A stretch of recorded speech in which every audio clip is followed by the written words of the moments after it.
Okay, so the holidays are approaching, and sometimes I think that an important piece of public speaking is setting boundaries for yourself. Me personally, when my back is up against the wall, I'm not great in real time, but what I rely on are scripts that I can use tucked away in my back pocket and deploy in real time, depending on when the situation warrants it. Now, for example, my trainer this year mentioned to me that she just got together with her family for a big wedding, and she's not excited about the idea of having to go home again in a big family gathering setting for Christmas and Thanksgiving. So she's really stressing with and wrestling with how to tell her mother that she is not going to be home. So here's some tips that I offered in this particular scenario. And keep in mind that I crowdsourced this from a number of different places, including Fast Company, Glitter Guide, and a couple of other places. So these aren't necessarily all mine, but mine are interspersed. So number one is for you to be really okay with the decision. I like to write everything out so I can see it out on paper. I think of it as like when you can't find your keys in your purse and you got to kind of dump everything out on the counter to see where the heck your keys are. You got to write all your reasons down. Now, in the case of my trainer, for example, she's got a young teenage daughter. She doesn't want to get her sick. She has clients that she trains all week. She doesn't want to get them sick. She works all the time. She works 6 days a week. She could actually use the holidays to rest and recharge, and furthermore, maybe start to build her own traditions with her teenage daughter. Finally, when she does go home for the holidays, she's a single parent, and she gets a lot of unsolicited advice on single parenting. And so what if she doesn't actually want to deal with that? These are all the reasons that she listed out in order to understand for herself why she wasn't going to be going home. It's helpful to be 100% clear before you go and share it with your family. Now, tip number 2 is to decide when and where you are going to be telling your family. Now, we learned from speaker Rebecca Maxwell, who is with a coaching company called Asserting earlier this year, that you have to consider when and where you're going to be having those tough conversations and prepare for them like you'd be preparing for any other presentation. You can't really kind of go in and kind of fly by the seat of your pants. So where could be, do you want to do it on the phone? Do you want to do it on email? Do you want to do it in person? Those are the things to consider. And then the when really refers to being early about this. Keep in mind that not everybody's going to be happy with your decision, so they're going to need some time to accept and process the disappointment. And it's also the respectful thing to do. You know, what if your folks are like, well, great, we're going to go away on vacation, take that vacation we always wanted to take. Telling them early gives them the respect and the space to be able to toggle and accept the disappointment or make other plans. But keep in mind, of course, that when that disappointment sets in, it's helpful to be empathetic. You don't want to kind of leave them hanging with what you decided that unilaterally you're going to do. So a good follow-up can be, I hear you, or I know, I'm sorry. And leave it at that.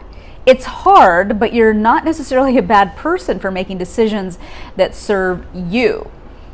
All right, tip number 3 is to not hem and haw and be direct.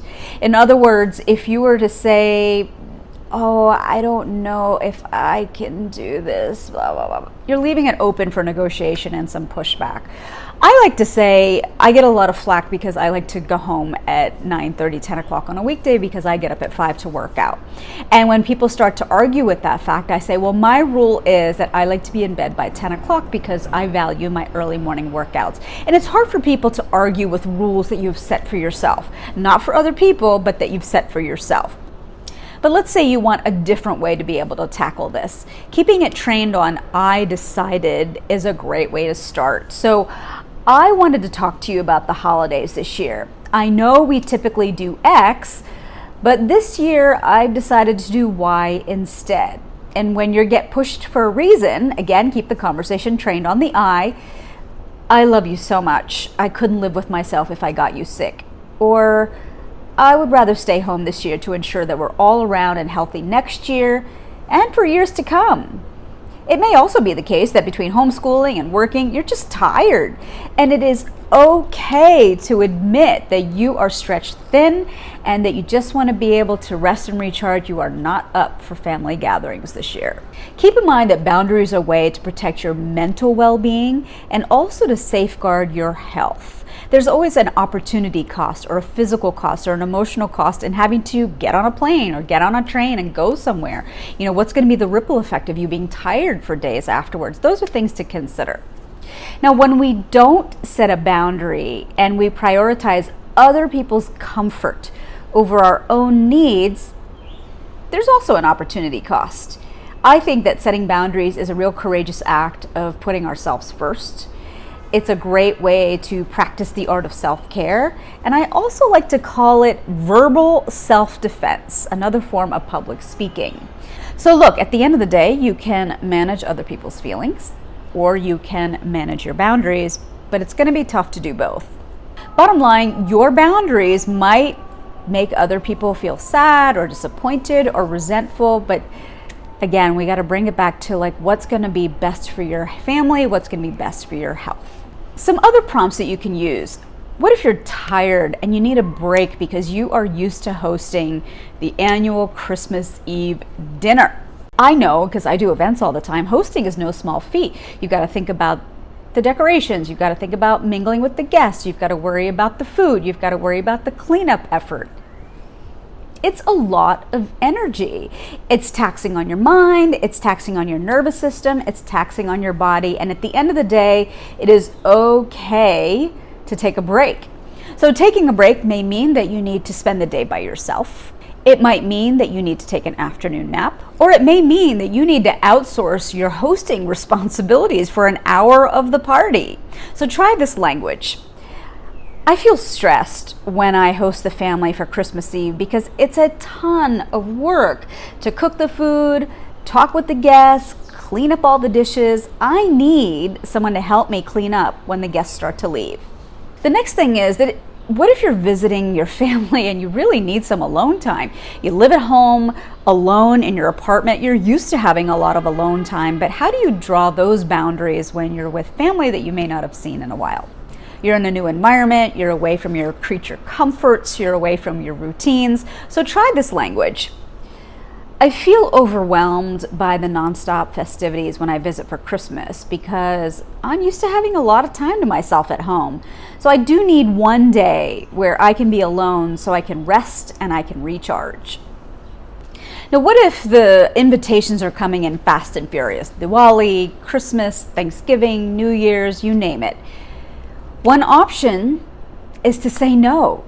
No is a complete sentence. And again, practice saying it and see how it feels. Saying no may sound abrupt, but sometimes that's just what the situation demands. So if saying no hard stop stresses you out, lead with unfortunately. This word can be really helpful when you want to set a boundary, but you also want to be empathetic to the person that you are essentially rejecting a request from. Unfortunately, lets you communicate your regret that you're not going to meet the person's expectations, but it also allows you to establish a boundary in a really strong way. So unfortunately, we can't join you. It acknowledges and validates your potential host's disappointment while ensuring that you are absolutely clear what your needs are. That brings me to the next point, which is to make it clear. Nothing confuses people more than when you set a boundary, but it's a little bit fuzzy. Like, oh, I might not have time to make sweet potato tarts for the potluck, or I don't know if I can bring them. Because what's happening is you're now leaving room for negotiation, you're leaving room for pushback. Unfortunately, I won't be able to make them leaves no room for misinterpretation. Now, the final point is to be specific. What does that mean? Well, when you're talking to your family about boundaries, you probably need to be specific with whatever you're asking.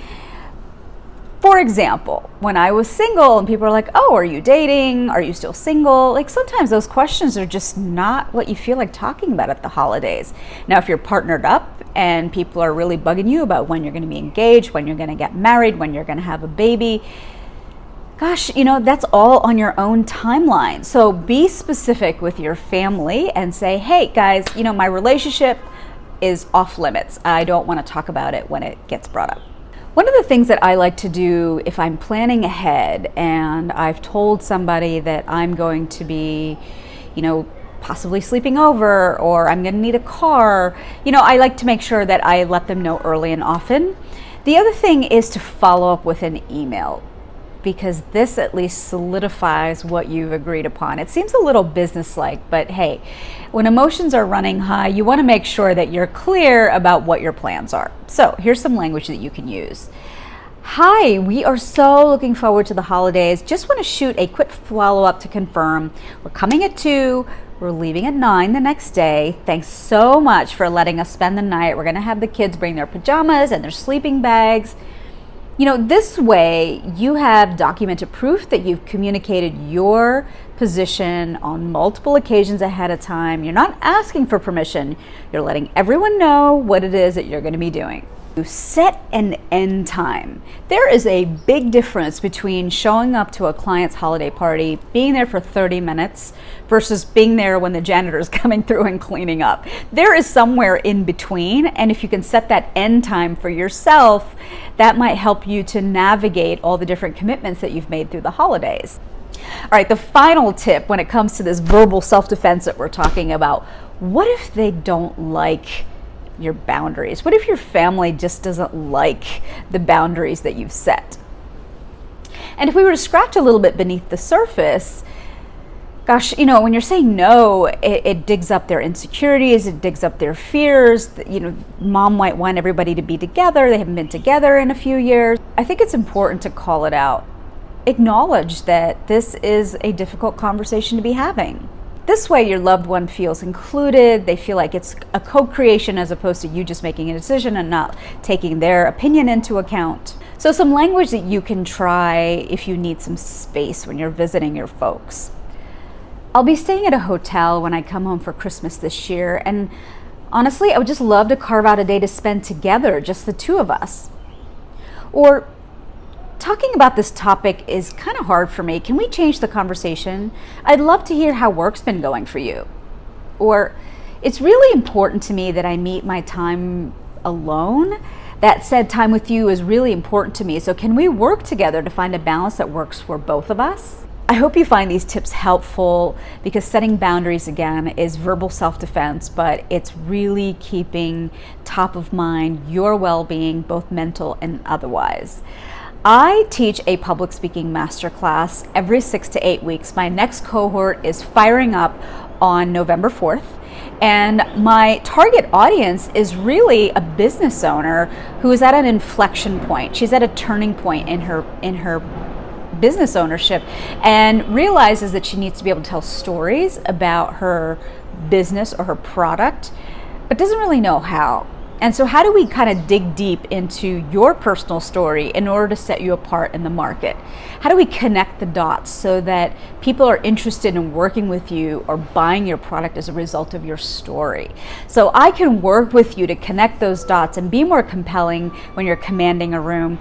My next cohort fires up on November 4th. If you would like to enroll, all you got to do is email me at info@joyadas.com.